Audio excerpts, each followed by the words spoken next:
નમસ્કાર। એકાઉન્ટિંગ 3 માં સામાન્ય વીમા કંપનીના હિસાબો આ ચેપ્ટર આપણે અગાઉના લેક્ચરમાં થિયરી દ્વારા તેમના ટોપિક સમજ્યા હતા।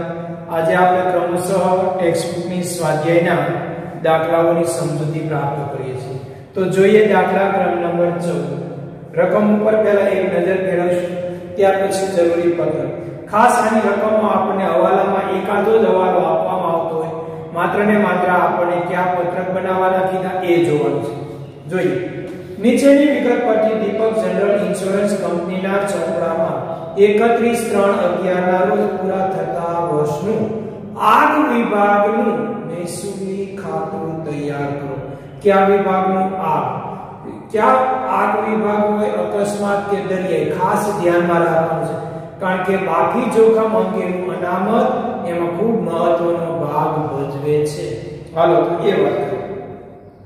એને લગતી વિગતો આપેલી છે। આ વિગતમાંથી આપણે નક્કી કરવાનું આવકો કઈ હોય અને ખર્ચ કયો હોય છે। એ આપણે જમા ઉધાર બાકી આપવામાં આવતી નથી, પણ બહુ સરળતાથી આવડી જશે। હાલો તો એટલી વિગતો આપેલી છે અને પાછળના પેજ ઉપર કીધું બાકી જોખમ અનામત નિયમ મુજબ રાખો। વધારાના અનામત ચોખ્ખા પ્રીમિયમની આવકના 1% વધારવાનું છે। હાલો તો ઈ હવાલો લઈએ ત્યારે હું સમજાવીશ, પણ અત્યારે આપણે આવા વ્યવહારો પરથી દાખલો કઈ રીતે કરવો તે જોઈએ। હાલો સૌપ્રથમ આપણું મહેસૂલી ખાતું ઊભું પત્ર બનશે। ઉપર લખવાનું દીપક લિમિટેડનું 31/3/11 ના રોજ પૂરા થતા વર્ષનું આગ વિભાગનું મહેસૂલી ખાતું, બરાબર। આ રીતે આપણે વિભાગનું મહેસૂલી ખાતું વિગત પરિશિષ્ટ નંબર રકમ રૂપિયા તમને ફોર્મેટમાં સમજાવેલું છે તે પ્રમાણે। હાલો પહેલું શું લખાય તો કે ચોખ્ખું કમાઈએ પ્રીમિયમ, એમાં આપણે આપશું પરિશિષ્ટ નંબર 1। હાલો ત્યાર પછી અન્ય આવક, એકાદી બે આવક હોય તો કૌંસમાં લખી કુલ સરવાળો રકમમાં લઈ જશું। ચાલુ જોગવાઈમાં ફેરફાર, ગણતરી નંબર 1 પરિશિષ્ટ બની જાય ત્યાર પછી આપણે ગણતરી નંબર 1 કરીશું, એમાં દર્શાવશું।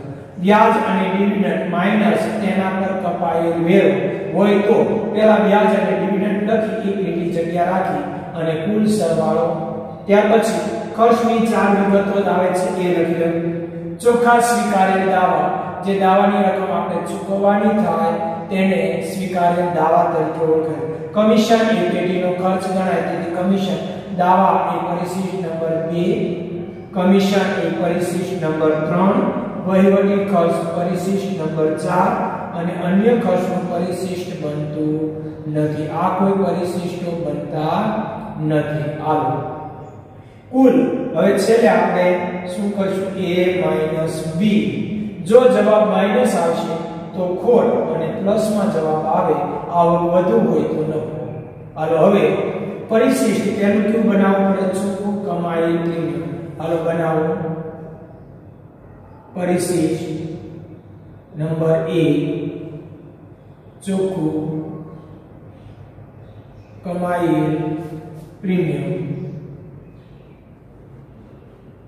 પ્રીમિયમ એ પેઢીની મુખ્ય આવક ગણાય, કારણ કે જેનો તમે વીમો ઉતારો તે વ્યક્તિ પાસેથી આપણે પ્રીમિયમ વસૂલ કરીએ એ પ્રીમિયમ એ એની મુખ્ય આવક છે। પરિશિષ્ટ નંબર 1 કમાઈ એટલે ખરેખર આ વર્ષનું તમને કેટલું પ્રીમિયમ મળ્યું, મળવા બાકી અગાઉથી મળેલ બધા પ્રીમિયમના યોગ્ય હવાલા આપી અને ચોખ્ખું કમાયેલ પ્રીમિયમ શોધવાનું। એ પ્રીમિયમ અહીંયા લાવશું। ત્યાર પછી પરિશિષ્ટ નંબર 2 ચોખ્ખા સ્વીકારેલ દાવા, પરિશિષ્ટ 2 ચોખ્ખા સ્વીકારેલ દાવા। જો જે વ્યક્તિએ પ્રીમિયમ આપણા ઉપર ઉતારેલું છે, વીમા પોલિસી લીધેલી છે, એ વ્યક્તિને નુકસાન થાય અને જે નુકસાનીની રકમ ચૂકવવામાં આવે એને કહેવાય દાવાની રકમ। તો આ પેઢીનો ખર્ચ મુખ્ય ગણાય અને તેથી વીમા કંપનીનો મુખ્ય ખર્ચ એ દાવાની રકમ છે અને એ ખર્ચનો પ્રથમ વિગત લખાશે પરિશિષ્ટ નંબર 2। હાલો કમિશન એ પેઢીનો ખર્ચ ગણાય, પરિશિષ્ટ નંબર 3 કમિશન। આપણે વીમો ઉતારવા માટે એજન્ટોને રાખીએ છીએ અને એ એજન્ટને જે કમિશન ચૂકવવામાં આવે એ પેઢીનો બીજો મુખ્ય ખર્ચ એક દાવાની રકમ અને ત્યાર પછી બીજો મુખ્ય ખર્ચ એ કમિશન એનું પરિશિષ્ટ બનાવજો આ પરિશિષ્ટ 5 થી 7 લીટી આ પણ 5 થી 7 લીટી કમિશન નું 5 જ લીટીની જરૂર પડશે ત્યાર પછી આગળનું પરિશિષ્ટ નંબર 4 વહીવટી ખર્ચ અને પરિશિષ્ટ નંબર 4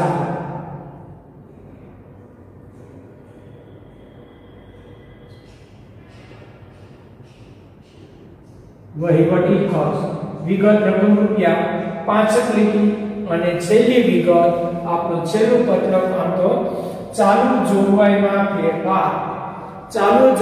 ફેરફાર એ આપણે ગણતરી કરવાની એમાં બે વિગતો લખાય છે એમાં પહેલી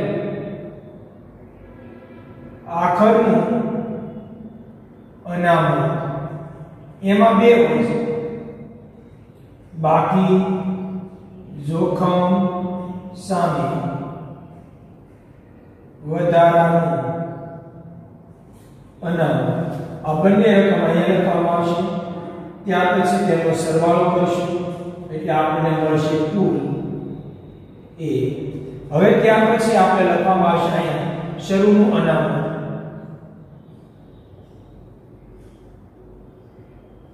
હાલ એમાં પણ બાકી જોખમ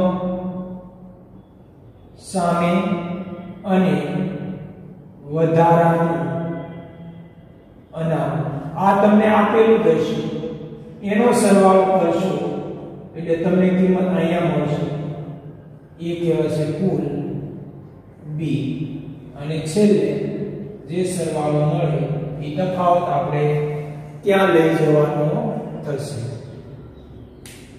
હાલો તો વાત કરીએ એ પ્રમાણે હવે દાખલાની આ પરિશિષ્ટો બની જાય ક્રમશઃ દાખલો કઈ રીતે શરૂ કરવો તેની વાત કરીએ આવી રીતે આપણા પરિશિષ્ટ આજે આવશે એમાં બધી વિગતો ક્રમશઃ સમજાવતો જશે પ્રથમ દાખલો છે ખાસ ધ્યાન આપજો બે દાખલા થઈ જાય એટલે તમારું આખું ચેપ્ટર પૂરું થઈ જશે આપોઆપ તમને સમજાઈ જશે બધા જ મુદ્દા હાલો પ્રથમ એક જ ટૂંકી વ્યાખ્યા પ્રીમિયમ હોય દાવાની રકમ હોય કે કમિશન સીધા ધંધા અંગેનું પહેલા લખી દેવાનું ત્યાર પછી ખાસ પ્રીમિયમ દાવાની રકમ કે કમિશન સીધા ધંધા અંગેનું હોય પ્રથમ લખી દેવાનું ત્યાર પછી સ્વીકારે પ્લસ થાય અને આપે એમાંથી માઈનસ કરવાનું બરાબર સ્વીકારે હોય એ પ્લસ થાય અને આપેલ હોય એ માઈનસ થશે તો હવે સૌપ્રથમ આપણે પરિશિષ્ટને લગતી વિગતો લખવી છે જો તો તમને ચૂકવેલ દાવા બીજી વિગત આપેલી છે દાવા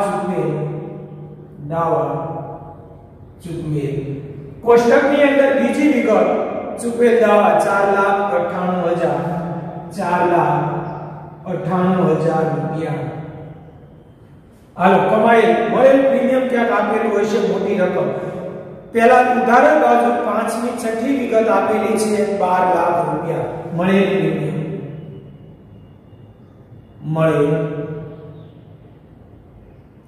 પ્રીમિયમ રૂપિયા 12 લાખ હાલો આ લખાય હાલો કમિશન ક્યાંક આપેલું છે એ પણ લખી દેવાનું સામેની જમા બાજુ આપેલું છે ચોથી વિગત કમિશન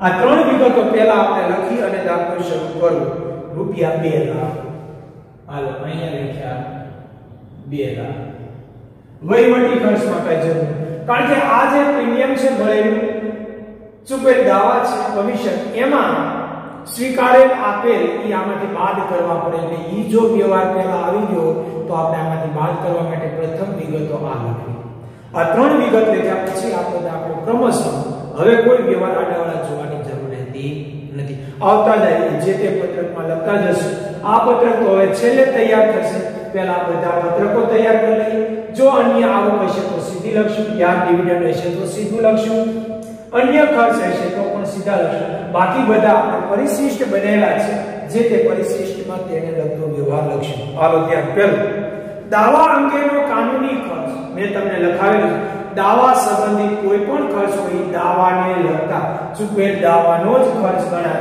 તેથી અહીંયા પ્લસ કરવાનું દાવા અંગે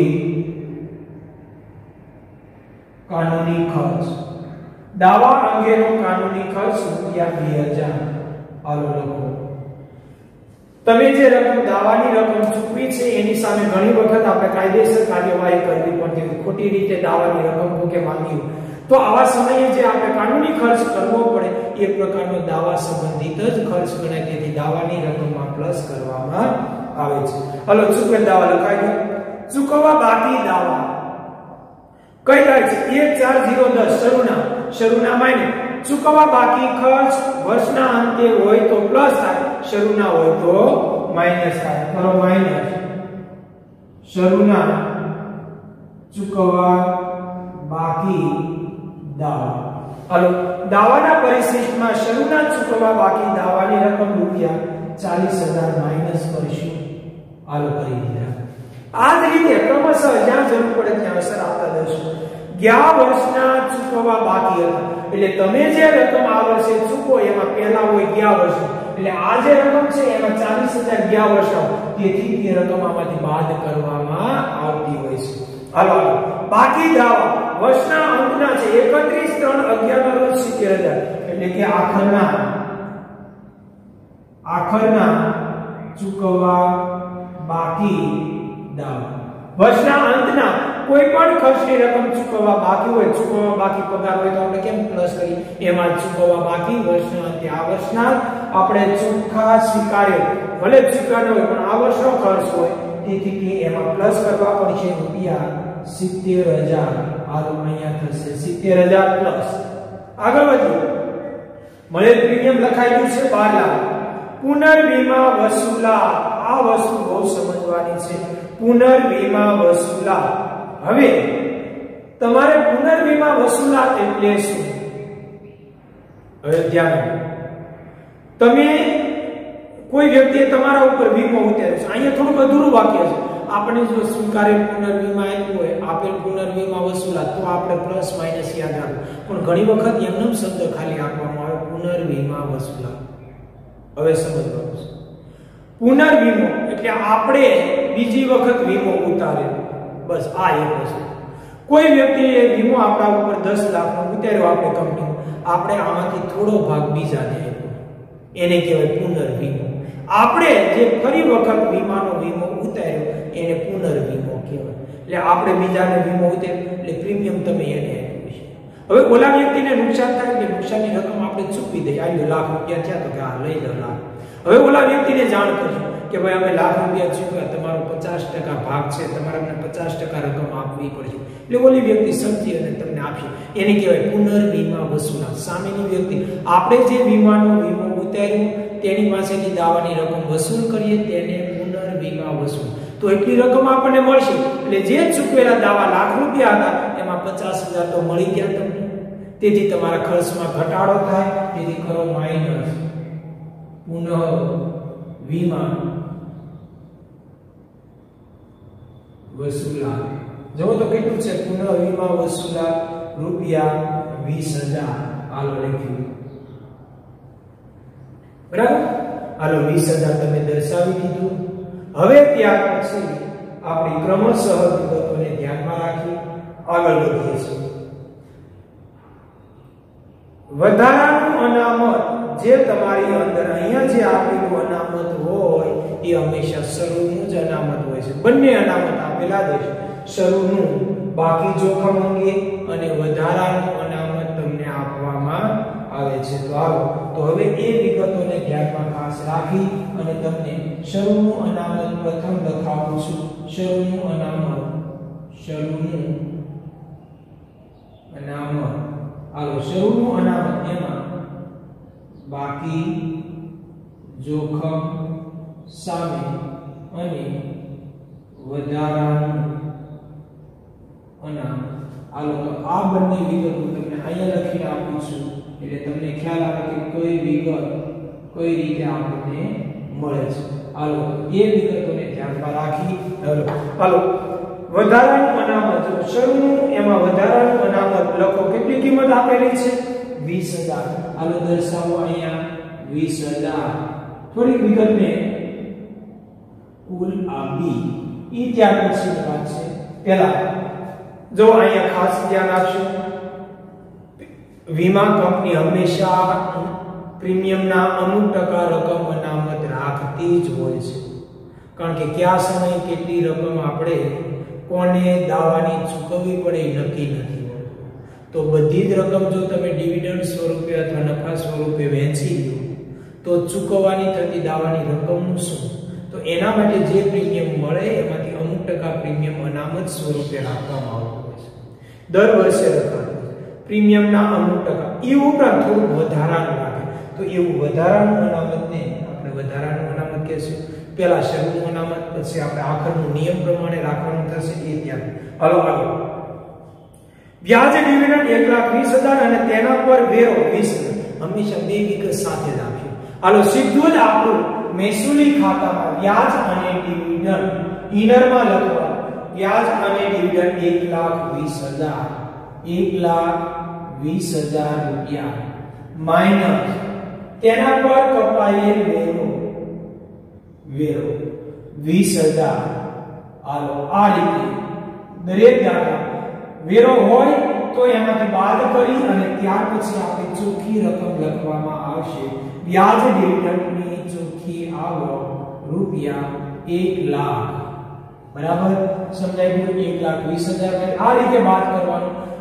બંને વિગત બને ત્યાં સુધી સાથે એટલે તરત ખ્યાલ આવે. હાલો સાંભળો. મોટર વેચાણ નુકસાન. મોટર વેચતા થયેલ નુકસાન એ અન્ય ખર્ચ અથવા નુકસાન કહેવાય. કેટલું આપેલું સ્કીનરમાં લખી. ઘણી વખત અન્ય ખર્ચ નુકસાન આપણે બે કે તેથી વધુ હોય, ઘાલ ખાલ હોય તો પણ આવી કોઈ વિગત હોય તો આપણે સરવાળો છેલ્લે કરી શકાય. એટલે અહીંયા લખીએ છીએ મોટર વેચાણ નુકસાન રૂપિયા ઇનરમાં 4,000. હજી એકાદા બે ખર્ચ વધુમાં વધુ આવે, એથી વધુ ન આવે. અને ક્યારેક ભૂલ થાય અને વહીવટી ખર્ચમાં લખાઈ જાય કે જવાબ ઉપર કોઈ ફેર પડતો નથી. બને ત્યાં સુધી આપણે લખી આવ્યા પણ ન લખાય વહીવટી ખર્ચમાં બધી જ વિગતો ખર્ચની લખાઈ જાય તો જવાબ સાચો જ મળે અને પરીક્ષામાં એનાથી કોઈ ફેર પડતો નથી. હાલો આગળ. ઘસારો વહીવટી ખર્ચ ગણાય. ઘસારો. હાલો પરિશિષ્ટ નંબર 4 માં લખીએ છીએ વહીવટી ખર્ચમાં રૂપિયા 6,000 ઘસારાની કિંમત. હાલો આ તમે જોશો. આગળ વધો ઝડપથી. પુનર્વીમા પ્રીમિયમ. ધ્યાન આપો. પ્રીમિયમ છે ને એ આવક છે, તેથી તેની જમા બાકી. તેથી તેની જમા બાકી. પણ અહીંયા તમને આ કાઉન્સમાં આપી દીધું ઉધાર બાકી. એટલે આને કહેવાય આપેલ પુનર્વીમા પ્રીમિયમ તમારી જાવક હશે તો જ ઉધાર ખર્ચ હોય તો. તેથી ઉધાર હોય તો આપણે આમાંથી માઈનસ થશે. ઉધાર હોય કારણ કે આ તો જમા છે, આવક હોય તો જમા હોય, ઉધાર હોય તો એનો અર્થ તમે પુનર્વીમા પ્રીમિયમ એટલે કે તમે પુનઃ વીમો ઉતાર્યો છે. સમજો આગળ એ વાત કરીએ પુનઃ વીમો ઉતાર્યો છે. તમે કોઈ વ્યક્તિનો વીમો ઉતાર્યો એનો ફરી વખત વીમો ઉતાર્યો તો ફરી વખત વીમો ઉતારશો એટલે જે કાંઈ પ્રીમિયમ મળ્યું એમાંથી અમુક ટકા પ્રીમિયમ એને આપવું પડે. તો એ જે વ્યક્તિને પ્રીમિયમ આપો એને પુનર્વીમા પ્રીમિયમ કહેવાય. વીમાનો વીમો ઉતાર્યો એનું પ્રીમિયમ આપણા માટે ખર્ચ, તેથી કુલ આવકમાં ઘટાડો. પુનઃ વીમા પ્રીમિયમ ઉધાર જમા હોય તો પ્લસ કરી દો. કેટલું છે? 1,20,000. હાલો 1,20,000. આગળની વિગત કમિશન લખાય. આપેલ પુનર્વીમા કમિશન કરો માઈનસ આપેલ પુનઃ વીમા કમિશન. કેટલું છે? 8,000. કુલ કમિશનમાંથી કરે છે ઘટાડો પ્લસ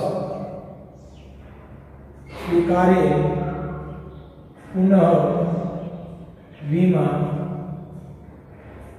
કમિશન. કેટલું છે? 5,000. બંને વિગત આ ત્રણ સિવાય ક્યારેય પણ એ પરિશિષ્ટમાં ચોથી વિગત આવશે નહીં. હવે વાત કરીએ પ્લસ માઈનસ સાથે. આપેલ પુનર્વીમો એટલે તમે જે વીમો ઉતાર્યો કોઈ વ્યક્તિનો એનો ફરી વખત વીમો ઉતારવામાં આવે એને કહેવાય આપેલ વીમો. હવે બરાબર આપેલ વીમો. બીજી કોઈ કંપનીએ વીમો ઉતાર્યો હોય અને એમાંથી તમે થોડોક વીમો ભાગ રાખો તો એને સ્વીકાર્ય વીમો કહેવાય. હવે કમિશનની વાત આવે. કમિશન એ પેઢીનો ખર્ચ છે. જે કે આ એજન્ટોને રાખો ને એને ચૂકવવું પડતી રકમ એ કમિશન એ પેઢીનો ખર્ચ કહેવાય. તો અહીંયા આ માઈનસ કર્યું એ આવક છે. કઈ રીતે? તમે વીમો ઉતાર્યો કોઈ વ્યક્તિને આપ્યો, બરાબર, ઈ વ્યક્તિને પ્રીમિયમ પણ આપ્યું, એટલે ઈ વ્યક્તિને તો પોતે ઓફિસમાં બેસીને વીમા પ્રીમિયમ મળ્યું, એટલે ઈ વ્યક્તિ આપણને કહેશે તમે અમારા એજન્ટ બન્યા છો, તેથી ઈ વ્યક્તિ આપણને કમિશન આપશે. તેથી આપેલ પુનર્વીમાનું કમિશન આપણી આવક કહેવાય. તેથી કુલ ખર્ચમાંથી બાદ કરવામાં આવે. સ્વીકાર્યો, સામેના વ્યક્તિએ વીમો ઉતાર્યો, એમાંથી થોડો ભાગ સ્વીકાર્યો, હવે આપણે પ્રીમિયમ મળે છે, એટલે આપણે ઈ વ્યક્તિને થોડું કમિશન આપ્યું. તેથી એ કમિશન સ્વીકારેલ પુનર્વીમાનું કમિશન આપણા માટે ખર્ચ ગણાશે અને તેથી કુલ કમિશન માટેનો પ્લસ વધારો કરવામાં આવે છે. તો આવી રીતે સ્વીકારેલ હોય તો પ્લસ, આપેલ હોય તો માઈનસ. અહીંયા પણ પ્લસ માઈનસ થાય પણ હજી નથી એમાં. એ રીતે આગળ વધો. રોકાણ, વેચાણ, નફો. હાલો હવે જોઈ લઈએ. વહીવટી ખર્ચ, બાકી જોખમ. હવે અન્ય કોઈ કાંઈ વિગત આપેલ નથી, તેથી અન્ય આવક, રોકાણ, વેચાણ, નફો રૂપિયા 2000. હાલો ત્યાર પછી આગળ વધો. વહીવટી ખર્ચ, વહીવટી ખર્ચ રૂપિયા 2,95,000. હાલો તમે લખ્યો રૂપિયા 2,95,000. ત્યાર પછી બાકી જોખમ અંગે સરનું અનામત લખો, ત્યાં રૂપિયા 4,00,000. હાલો એ લખ્યું. પ્રીમિયમના ઘટાડા રૂપે આપેલ બોનસ. આ એક ગુપ્ત હવાલો છે, આની ખાસ વિગત બે અસર આપે. આ એક જ વિગત આવે જે ગુપ્ત હવાલો ગણી અને બે અસર. પ્રીમિયમના ઘટાડા રૂપે આપેલ બોનસ એટલે શું?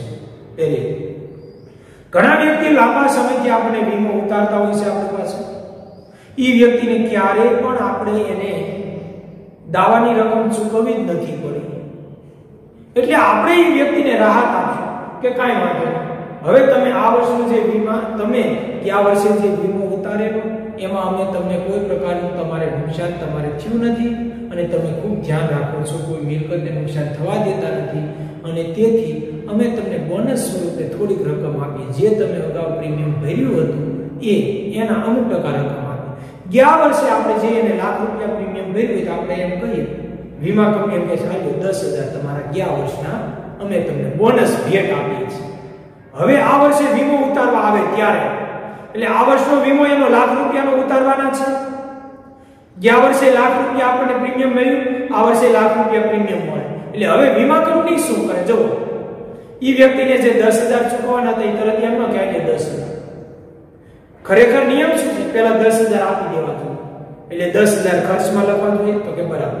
ત્યાર પછી 1,00,000 રૂપિયા તેને લેવા જોઈએ,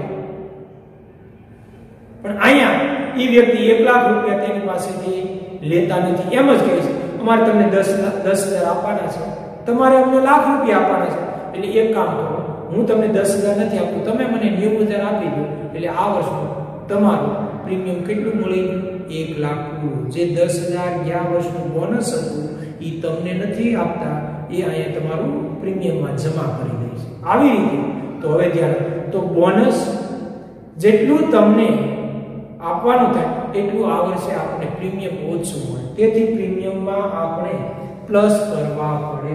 કરો પ્લસ બોનસ, શબ્દ લખજો બોનસ. બોનસ આપણે એટલી રકમ આપણે વધુ આ વર્ષે મળશે, કારણ કે એને બોનસ આપી રકમ રોકડ સ્વરૂપે એને નથી આપતા, એટલે ઈ વ્યક્તિ આપણને 90,000 આપશે, ખરેખર લાખ રૂપિયા આપે, તો અહીંયા આપણને બોનસ કેટલું મળે? તો કે 12,000. હાલો લખો, આ બોનસ એક્ટિવિટી માટે ખર્ચ કરાય, તેથી વહીવટી ખર્ચમાં બોનસ પ્રીમિયમના ઘટાડા રૂપે આપેલું બોનસ 12,000. વિગત મુજબ આગળ આ ગુપ્તવાલો ગણિત બે અસર આપશું. છેલ્લે વિગત કીધું છે બાકી જોખમ અંગે અનામત નિયમ પ્રમાણે રાખો. કયો વિભાગ છે? આગ વિભાગ. આગ વિભાગ અને અકસ્માત વિભાગમાં ચોખ્ખા પ્રીમિયમના 50% અનામત રાખવાનું. દરિયાઈ વિભાગ હોય તો ચોખ્ખા પ્રીમિયમની જેટલી રકમ હોય એટલી પૂરેપૂરું 100% અનામત રાખવાનું. હાલો તો પહેલા આપણે આ કિંમતનો સરવાળો કરી લઈએ. હાલો કરો તો તેનો સરવાળો કેટલો થાય છે? 10,92,000 10 લાખ जो 12 लाख माइनस 1,20,000 प्लस 12 लाख 10,92,000 रुपया हालो एनी सामे लखो कुल प्रीमियम કેટલું મળ્યું 10,92,000 લાવો 10,92,000 હાલો એ લાવ્યા હવે ધ્યાન આપો ચોખ્ખા પ્રીમિયમના બાકી જોખમ અનામત પ્રીમિયમના 50% કરો તો આના 50% 10,92,000 ના 50% એટલે પ્રીમિયમના 5,46,000 કેટલા થશે 46,000 રૂપિયા હાલો તો એ લખાય 5,46,000 રૂપિયા નિયમ પ્રમાણે મેં વાત કરી કે પ્રીમિયમના 50% બાકી જોખમ અનામત રાખવામાં આવે છે વધારાનું અનામત માટે હવાલો છે વધારાનું અનામત ચોખ્ખા પ્રીમિયમ આવકના 1% વધારવાનું છે એટલે જે જૂનું છે એટલું તો રાખવાનું છે 20,000 જે જૂનું આપણને આપેલું છે એટલું તો રાખવાનું પણ પ્રીમિયમની જે આવક હોય તેના 1% લેખે હાલો તો 1% લેખે રકમ કેટલી થશે જો તો ત્યાં રકમ થશે 10,920 10,920 રૂપિયા જેટલો વધારો કરો જો વધારાનું અનામત તમને બે રીતે હવાલ આપશે એક આપણે એમ કે છે 1% અથવા તો 10% જેટલું વધારો તો જે જૂનું હોય એમાં નવું કેટલો વધારો કરવાનો 1% લેખે 10,950 1% કોને 10,92,000 ના 1% જૂનું પ્લસ નવો વધારો એટલે નવું વધારાનું થશે 30,920 રૂપિયા 30,920 રૂપિયા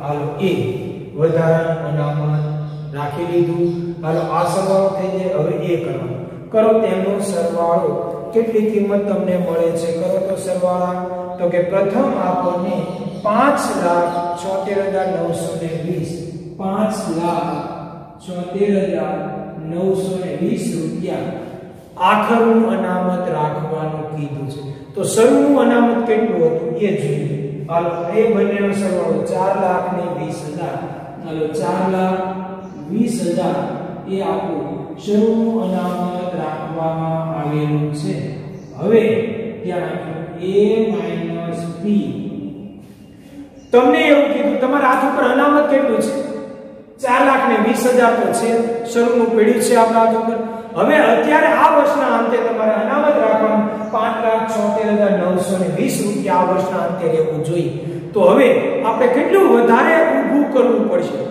4,20,000 તો તમારા હાથ ઉપર છે તો એ બંને વચ્ચેનો કરો તફાવત 5,76,920 માઈનસ 4,20,000 એટલે 1,56,920 1,56,920 આ એ પ્રીમિયમ જો અહીંયા તમને માઈનસ પ્લસ માં જવાબ આવે તો અહીંયા તમારે એટલું વધારે રાખવું પડશે 1,56,920 રૂપિયા માઈનસ શું કામ અહીંયા પ્લસ માં જવાબ આવે તો અહીંયા માઈનસ કરવાના અહીંયા માઈનસ માં જવાબ આવે તો અહીંયા પ્લસ કરવાના આ ટૂંકું યાદ રાખવાનું પણ હવે વાત કરીએ માઈનસ શું કામ તો કે જે અનામત હતું તે ઉપરાંત 4,20,000 તો અનામત હતું તે ઉપરાંત હજી વધારવું પડશે 1,56,920 તો એટલું અનામત વધુ રાખવું પડશે તેથી તે આવકમાં ઘટાડો કરશે એટલો નફો ઘટશે તેથી પ્રીમિયમમાંથી બાદ કરવામાં આવે તે ત્યાં માઈનસ કરી 1,56,920 ત્યાં લખવામાં આવ્યા માઈનસ થશે ખાસ યાદ હાલો કરો હવે અહીંયા છે